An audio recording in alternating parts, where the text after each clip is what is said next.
Muncul Quran surah ke-8 ayat ke-50. Kata malaikat, akhriju anfusakum.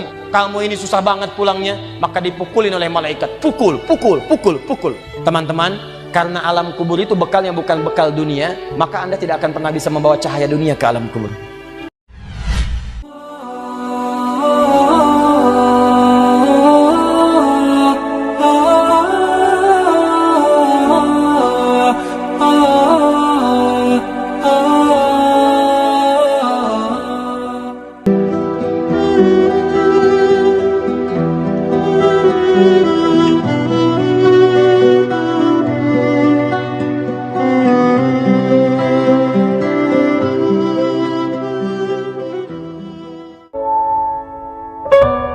Maaf, tadi setelah dunia itu ada alam apa?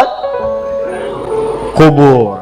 Sebelum pindah ke akhirat, pertengahannya ada alam kubur. Nih, lihat sini nih. Kalau orang sudah selesai di alam ini, maka Allah wafatkan. Kullu nafsin dha'iqatul maut. Setiap yang punya jiwa akan kedatangan maut. Siapa yang bawa maut? Namanya malakul maut. Kalau malakul maut sudah bawa maut, maka dia mulai mewafatkan sampai meninggalkan dunia ini. Apa dalilnya Ustaz? Quran surah 32 ayat yang ke-11, paling kanan sebelah bawah. Qul yatawaffakum malakul mautil ladzi wukkila bikum. Kata Allah, katakan Muhammad kepada semua umatmu, setiap yang punya nyawa itu akan diutus malakul maut untuk mencabut nyawanya. Datang maut, makanya orang yang belum meninggal, yang belum dicabut, namanya disebut oleh Al-Quran dengan nama mayitun. Nih, ada ya-nya, ada taknya. Ya-nya ada tasdidnya begini. Mayit. Kalau ada tasdid berarti artinya CM, calon meninggal. Diantum jangan tersinggung kalau dikatakan mayit ya. Iya. Sama dengan ustaz. Ya. Innaka mayyitun wa innakum mayyitun. Engkau mayit, mereka pun mayit. Engkau akan wafat, mereka pun wafat. Cuman Allah membedakan waktu-waktu wafatnya. Barangkali tidak sama semuanya. Bisa antum duluan, saya belakangan, mungkin. Atau mungkin juga ditukar, jangan salah, bisa ditukar. Saya belakangan, antum duluan, bisa. Gak ada bedanya Ustadz. Ya sudah, saya duluan, bisa setelah antum. Nah, dipakai tasdid. Kalau datang maut, maut datang, maut lewat malakul maut. Maut ini mengambil nafas, diambil tasdidnya nih, ambil ke atas. Begitu diambil, qul yatawaffakum malakul maut alladzi wukkila bikum. Kullu nafsin dha'iqatul. Ya ayyatuhan nafsul mutmainnah, sesuatu yang tenang. Dalam bahasa Arab disebut dengan sukun. Sukun itu tenang, alamatnya sukun bulat. Ini dalam ilmu lugah, bulat jadinya, hilang tasdidnya. Maka kalau mayit itu artinya nyawanya sudah tidak ada. Mayitun masih ada nyawa, diambil malakul maut jadi mayitun. Nih, alam kubur. Begitu pindah ke sini, datang malakul maut, dicabut nyawanya, maka diwafatkan, ditinggalkan dunia ini. Maka orang mengatakan telah meninggal dunia. Artinya apa? Ditinggalkan dunianya. Lihat sini, fokus. Karena alam kubur beda sifatnya dengan dunia, lain tempatnya, lain keadaannya, maka lain pula bekalnya. Jangankan alam kubur, beda tempat di dunia saja sudah beda keadaannya. Anda orang Indonesia ingin datang ke Malaysia, kalau bekalnya tidak ada Anda bawa, tidak akan mungkin Anda bisa masuk. Apa di antara bekalnya? Ada paspor yang mesti distempel begitu masuk imigrasi. Pergi lebih jauh lagi, misalnya saya pengen ke Australia, maka Anda harus ngajukan untuk mendapatkan visa. Lebih jauh ke Amerika, visanya bisa lebih sulit lagi. Maka bagaimana dengan alam kubur yang sifat keadaannya beda dengan dunia? Makanya bekalnya pun tidak akan sama. Jadi kalau Anda cuma mengumpulkan bekal dunia, maka semua bekal itu akan ditinggalkan saat di dunia. Maka orang mengatakan meninggal dunia, maksudnya meninggalkan dunia dengan semua bekalnya. Nih, maaf ya, jam dunia, baju dunia, handphone dunia, gelas dunia. Jadi semua yang kita dapatkan di dunia, rumah yang luaskah, mobil yang mewahkah, pakaian yang glamourkah, kalau sudah meninggalkan semua alam dunia itu, maka hilanglah semua yang kita kenakan. Habis semua kita tinggalkan. Walaupun Anda koleksi yang bagus-bagus, tetap tidak akan pernah dibawa. Jangankan Anda, yang mengantarkan saja tidak akan menyertakan. Silahkan cek.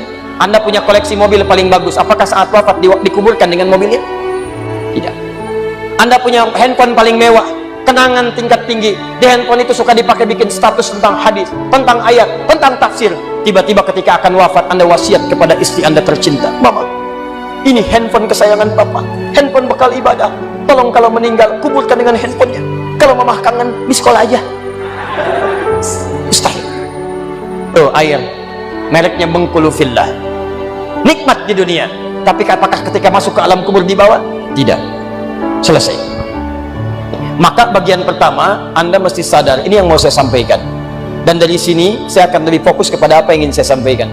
Kita mesti sadar teman-teman sekalian, pertama kata Allah kita akan wafat. Antum akan meninggal. Wafat. Wafat. Wafat. Wafat. Jadi antum kalau melihat di cermin tuh, ngaca dulu, ngaca, tunjuk wajah antum, wafat. Kamu akan wafat. Ketika Anda sadar Anda akan wafat, meninggalkan dunia ini, maka Anda mesti paham, udah punya bekal belum untuk pulang? Udah punya persiapan belum? Jangan-jangan Anda sibuk menyalakan rumah dunia Anda. Begitu padam listriknya sibuk telepon PLN, telepon ini, telepon itu. Masuk ke alam kubur nggak ada cahaya, mau PLN mana yang dihubungi? PLN yang datang malaikat mungkar. Man rabbuka? Siapa Tuhanmu? Siapa nabimu? Apa kitabmu? PLN. Gelap, gelap, dan gelap. Karena itu orang-orang yang tidak siap dengan kehidupan berikutnya, maka mohon maaf, dia akan merasa ketakutan ketika meninggalkan dunia ini. Bahkan ada yang saking takutnya, malaikat langsung bergerak untuk memaksa dia cepat meninggalkan tubuh dunianya. Muncul Quran surah ke-8 ayat ke-50. Kata malaikat, akhriju anfusakum, kamu ini susah banget pulangnya. Maka dipukulin oleh malaikat, pukul, pukul, pukul, pukul. Teman-teman, karena alam kubur itu bekalnya bukan bekal dunia, maka Anda tidak akan pernah bisa membawa cahaya dunia ke alam kubur. Maka saya ajak Anda pada malam hari ini, coba ayo kita berubah. Tolong pikir baik-baik, tidak akan ada yang abadi, dan besok pun belum tentu hidup. Demi Allah saya katakan, Allah bisa mewafatkan kita pada malam hari ini. Saya cuma mau tanya sebentar aja, merenungkan. Tolong tanya pertanyaan saya ini, tanyakan pada diri Anda sebelum tidur. Kalau Allah wafatkan Anda pada malam ini, sudah siapkan Anda dengan bekal pulang Anda kepada Allah? Karena itu hukum mengatakan orang yang tidak punya bekal maka dia tidak siap untuk mudik. Tuh lihat Ramadan tuh, ntar sebentar lagi tersisa tinggal 2-3 bulan ke depan datang bulan Ramadan. Begitu di ujung Ramadan orang semua siap-siap mudik. Demi Allah saya katakan, saya pernah mengadakan survei kecil-kecilan. Saya tanyakan pada sementara orang yang tidak mudik, saya tanya kenapa nggak mudik? Ustadz, nggak ada bekal. Dunia saja tidak punya bekal, malu mudik. Tidak punya bekal, susah mudik. Tapi yang punya bekal, oh dia nyari sebanyak-banyaknya. Begitu sebelum berangkat, tiba waktunya raya, dia siapkan. Bahkan ada yang kemudian mencari motor terbaik. Motornya Honda bebek, bekalnya singa. Motornya bebek, bekalnya singa. Karena bekalnya lebih banyak dibandingkan dengan sifat kendaraannya. Kendaraan kecil, motornya modifikasi. Tambah lagi pelepah pisang, tambah lagi dus satu, tambah belakang yang lain lagi. Numpuk semua di belakangnya. Dituliskan kemudian tulisan, aku pulang sayang, jemput ya. Masya Allah. Luar biasa. Kenapa? Karena tahu dia punya bekal untuk pulang. Dan yang dikunjungi pun dihubungi terlebih dahulu. Aku mau pulang. Maka yang di sana menyiapkan segala perlengkapan untuk menyambut yang pulang. Silahkan cek. Begitu tahu akan ada yang pulang mudik, maka rumah dicet. Makanan diada-adakan. Semua dimunculkan. Bahkan yang tidak ada pun menjadi ada. Coba setahun sekali, luarnya kongwan, dalamnya rangginang. Idul Fitri. Anda pun begitu. Jadi kalau dunia saja punya sifat mudik, maka akhirat pun demikian. Orang-orang yang punya petanya cuma dunia saja, maka selesai hidupnya di sini. Kata Allah, nih saya berikan gambaran. Yang visinya cuma sampai sini, maka saya berikan semua kenikmatan dunianya seperti yang dia inginkan. Tapi begitu selesai ini, ditenggelamkan di alam kubur sampai kedalaman yang paling dalam. Turun ancaman. Allah tidak menginginkan semua manusia larut di sini. Tapi kata Allah, saya tidak maksa. Nih saya berikan gambaran kepada Anda. Kata Allah, turun surah Al-Humazah. Wailul likulli humazatin alladzi jama'a malahu wa yahsabu anna malahu akhlada. Kata Allah, hei yang terlampau sibuk dengan dunia, suaminya sibuk cari harta, hitung lagi, istrinya sibuk kumpul-kumpul dengan sesamanya, cuma membicarakan harta suami, sosialita yang senang dengan kumpul-kumpul saja, tidak ada manfaatnya, cuma ngobrol, cuma gibah, cuma macam-macam. Makanya ketika menyebutkan kalimat saling celak, saling ngobrol, menggunakan tak marbutah. Tak marbutah menunjuk pada perempuan.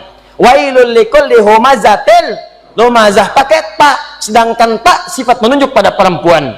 Muslim laki-laki kalau ingin jadikan perempuan tambah tak di ujungnya, muslimah. Mukmin laki-laki, perempuan mukminah. Soim laki-laki, perempuan.